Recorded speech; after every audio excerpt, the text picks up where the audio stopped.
Halo, selamat pagi, siang, sore, dan malam. Perkenalkan, saya Risma Wahyunovanti dengan NBI 11518000214 dari kelas Media and Cultural Studies Day, program studi ilmu komunikasi Unpad Surabaya. Dan di sini saya akan sedikit menjelaskan mengenai teori feminisme. Oke. What is feminism atau apa itu feminisme? Apakah kita perempuan yang mengikuti gerakan feminisme atau apa sih sebenarnya feminisme itu? Definisi sesungguhnya dari kata feminisme itu apa? Dan sebelum kita bahas itu, kita flashback dulu nih ya ke sejarahnya atau history of feminism. Jadi pada tahun 1884, Friedrich Engels itu seorang cendekiawan asal Jerman yang juga sahabat dari Karl Marx itu menerbitkan sebuah karya yang berjudul The Origin of the Family, Private Property, and the Speech. Dan melalui karyanya tersebut, Engels juga mengutarakan bahwa pandangannya terkait ketidakadilan perlakuan terhadap kaum laki-laki dan perempuan pada masa itu, tenaga kerja perempuan itu tidak digaji. Bahkan suara dan pendapat perempuan itu tidak diperhitungkan ataupun didengar. Jadi, selama ratusan tahun lamanya, kaum perempuan itu diposisikan seolah seperti kaum marginal. Dan pada tahun 1785, pada akhirnya perkumpulan masyarakat ilmiah untuk perempuan pertama kali didirikan di Middelburg, itu sebuah kota di selatan Belanda. Dan kadangkala kita pasti bertanya-tanya nih, kenapa namanya harus feminisme? Dari mana sih kata itu dan kenapa namanya itu? Jadi, kata feminisme itu dicetuskan pertama kali oleh aktivis sosialis utopis bernama Charles Fourier pada tahun 1837. Dan pergerakannya ini itu berpusat di Eropa yang akhirnya berpindah ke Amerika dan berkembang pesat nih sejak publikasi George Stuart Mill dalam karyanya Perempuan sebagai Subjek atau The Subjection of Women pada tahun 1869. Dan perjuangan inilah yang mereka melahirkan kelahiran nama feminisme gelombang pertama. Jadi nanti kita bakal bahas juga feminisme gelombang pertama. Dan sebagai seorang filsafat dan gerakan yang berkaitan dengan era pencerahan juga di Eropa, yang pastinya beliau juga dipelopori oleh Lady Mary Wortley Montague dan Marquis de Condorcet. Oke, setelah kita membahas mengenai sejarahnya, kita mau bahas nih mengenai definisinya yang kita tahu nih ya. Feminisme itu apa? Apa definisinya feminisme itu? Jadi, feminisme itu berasal dari kata feme yang artinya perempuan, sebuah gerakan atau aktivitas perempuan yang memperjuangkan keseimbangan gender antara perempuan dan laki-laki dalam mendapatkan haknya di masyarakat sosial. Dan pastinya ini juga untuk memperoleh otonomi atau kebebasan untuk menentukan diri sendiri. Jadi kita berjuang nih untuk kita mendapatkan otonomi kita dan mendapatkan kebebasan kita.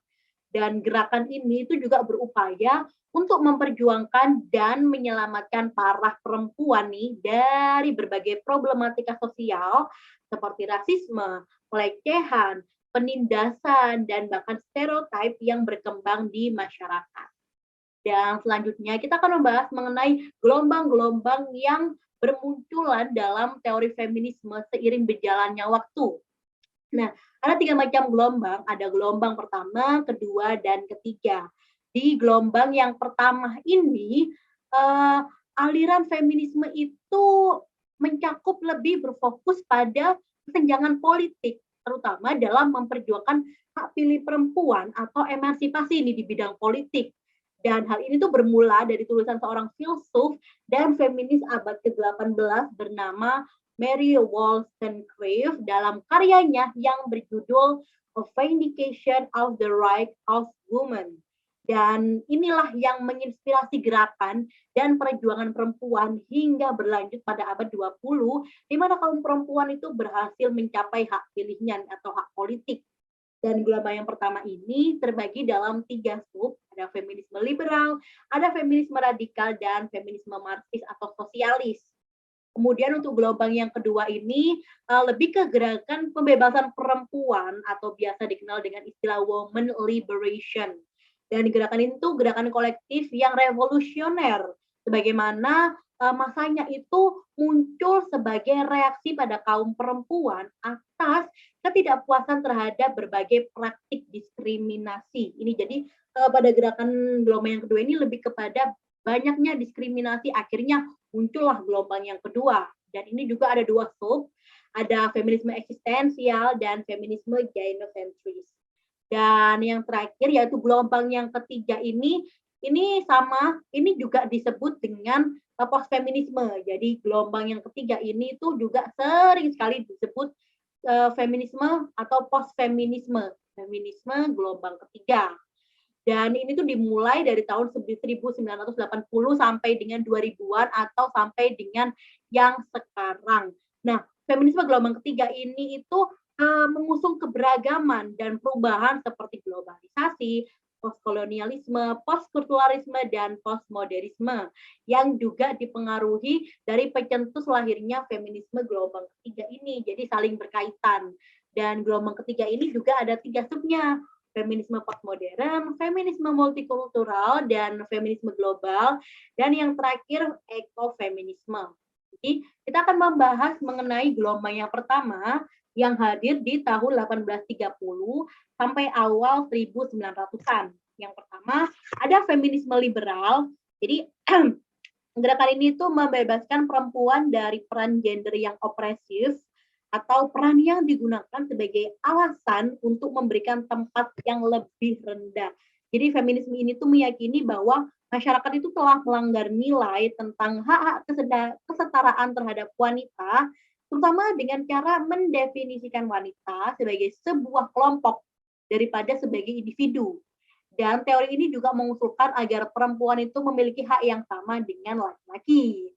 Dan untuk yang kedua, feminisme radikal. Ini lebih berfokus pada permasalahan ketertindasan perempuan atau hak pilih atau hak politik tadi yang sudah saya singgung tadi. Jadi ini tuh lebih ingin melakukan perubahan radikal dalam masyarakat dengan menghapuskan semua bentuk supremasi laki-laki dalam konteks sosial dan ekonomi. Jadi feminisme ini juga ingin menghapuskan patriarki dengan menentang norma-norma dan institusi sosial yang berlaku daripada lewat proses politik. Dan contohnya tuh menentang peran gender tradisional, terus melawan objektivitas seksual perempuan, meningkatkan kesadaran publik mengenai isu seperti pemerkosaan dan kekerasan terhadap perempuan gitu. Jadi kemudian untuk yang ketiga ada feminisme marxis atau sosialis. Jadi perbedaannya bila sosialis itu menekankan pada penindasan gender atau kelas, sedangkan Marxis itu lebih menekankan pada masalah kelas sebagai penyebab perbedaan fungsi dan status perempuan. Sosialis itu lebih berpendapat bahwa pembebasan hanya dapat dicapai dengan mengakhiri sumber ekonomi dan budaya dari penindasan perempuan nih. Dan ini menolak klaim utama feminisme radikal yang menyatakan bahwa patriarki itu satu-satunya sumber utama penindasan perempuan. Padahal feminisme ini itu menegaskan bahwa sumber utama penindasan perempuan itu lebih ke karena kita sebagai perempuan itu ketergantungan finansialnya terhadap laki-laki. Jadi perempuan itu dipandang sebagai subjek dari kekuasaan laki-laki dalam kapitalisme atas alasan ketidakseimbangan kekayaan. Jadi di sini kita melihat bahwa ketergantungan ekonomi itu sebagai penyebab utamanya gitu. Karena kan kebanyakan juga pada zaman dahulu perempuan itu dianggap terlalu bergantung finansialnya dengan laki-laki. Jadi makalah muncul gerakan feminisme Marxis atau sosialis ini. Dan untuk gelombang yang kedua ini hadir di tahun 1960 sampai 1980-an. Ada dua subnya, ada feminisme eksistensial dan feminisme gynocentris. Yang eksistensial ini lebih melihat ketertindasan perempuan dari beban reproduksinya yang ditanggung perempuan, sehingga tidak ada nih posisi tawar dengan laki-laki. Laki-laki melihat bahwa kamu adalah seorang perempuan, tugasmu adalah di rumah, kamu hanya melahirkan anak saya, kamu menjaga anak saya, urusi rumah. Jadi tidak ada posisi tawar-menawar karena adanya perempuan sebagai ini dianggap sebagai beban reproduksi tadi. Dan yang kedua, feminisme gynocentris ini melihat ketertindasan perempuan dari perbedaan fisik antara laki-laki dan perempuan, yang pastinya perempuan itu lebih inferior dibanding laki-laki. Jadi sudah jelas sekali bahwa kita memiliki fisik yang memang sangat berbeda dengan laki-laki. Jadi pada saat itu juga banyak sekali berbagai macam, misalnya di politik, di pekerjaan itu lebih menitik beratkan pada perempuan itu lebih lemah dari laki-laki. Jadi lahirlah gerakan feminisme gynocentris ini. Dan yang terakhir, gelombang ketiga. Ini hadir pada tahun 1990 sampai 2000-an atau bahkan sampai sekarang. Ada feminisme postmodern, yaitu bertitik tekan pada teks sebagai dasar pemikirannya. Jadi membangun suatu anggapan mendasar bahwa realitas itu adalah teks, baik yang berbentuk lisan, tulisan, ataupun image, yang dalam pengumpayaannya itu nampak berusaha mengkritik cara laki-laki yang diproduksi melalui bahasa laki-laki. Kan ada tuh yang namanya bahasa maskulin, bahasa laki-laki. Jadi pada gerakan ini tuh langkah besarnya perempuan harus membentuk bahasanya sendiri. Perempuan harus membuat seksualitasnya sendiri dan harus ada usaha untuk menyimpulkan dirinya sendiri atau kita perempuan untuk dikenal juga dengan Indo-Paleocentric discourse gitu.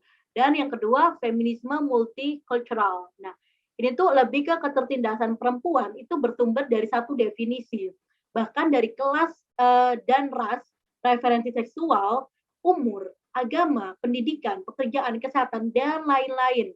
Jadi bagi kalangan feminisme multicultural itu menganggap semua orang itu sesungguhnya berbeda-beda, baik secara kulit, baik secara agama, ras, dan lain sebagainya. Sehingga fokusnya ini itu lebih kepada perjuangan rasisme terhadap perempuan, kemudian klasisme terhadap perempuan. Dan yang ketiga mengenai feminisme global. Nah ini tuh lebih menekankan ketertindasan dalam konteks perdebatan feminisme di dunia yang sudah maju dan dunia yang sudah berkembang nih. Jadi feminisme ini menganggap atau memandang bahwa setiap perempuan itu berbeda. Di setiap komunitas perempuan itu juga pasti berbeda. Jadi gerakannya itu muncul ketika dalam suatu daerah, suatu komunitas itu berbagai macam-macam problematika feminisme itu digalakkan. Jadi melihatnya itu global itu berbeda daripada negara yang dulu dan negara yang sekarang, negara maju dan negara berkembang. Dan yang terakhir yaitu ekofeminisme.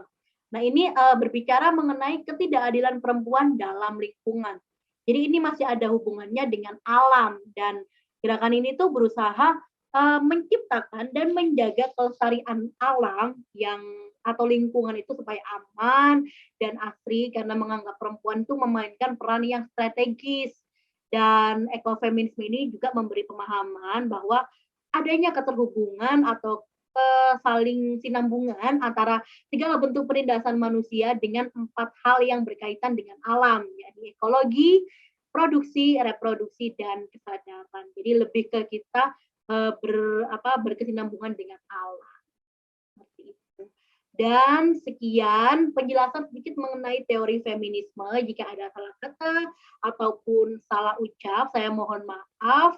Dan sekian, terima kasih. Selamat pagi, selamat sore, selamat siang, selamat